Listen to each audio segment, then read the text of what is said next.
You've got to have a response to that, because it was only back in 2025, the National Disability Service said that 48% of providers made a loss.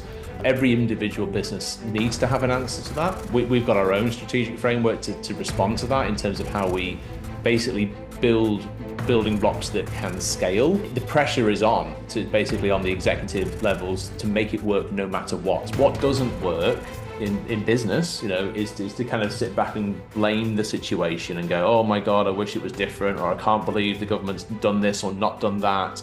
Like, you need to kind of roll with the punches. You definitely do. And I think the do nothing and wait and see doesn't work.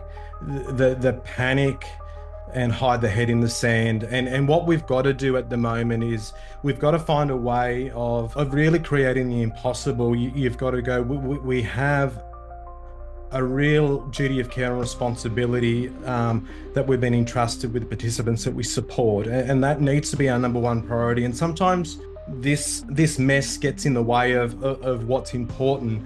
But we also need to go, how do we link in and understand what government's trying to do? And I think we often forget that. We might not agree with the significant reforms or the drastic nature of reform, but a lot of us will understand that what's happening at the moment in the marketplace isn't working. So what I encourage a lot of my members to do, and what I encourage a lot of families and other business advocates, is we actually need to sit down and have solutions and have strategies. And so what are we going to take to government? What are we going to take to our boards? What are we going to do in strategy? So some people I know, for instance, have been sitting on land and land banking at the moment in SDA and not strategically building. I've been saying, for instance, going, rather than land bank, why don't we build in areas that we know there's guaranteed demand? Why aren't we focusing on participants that fit in that category, that whether we agree or not, the government will fund? If we read between the lines of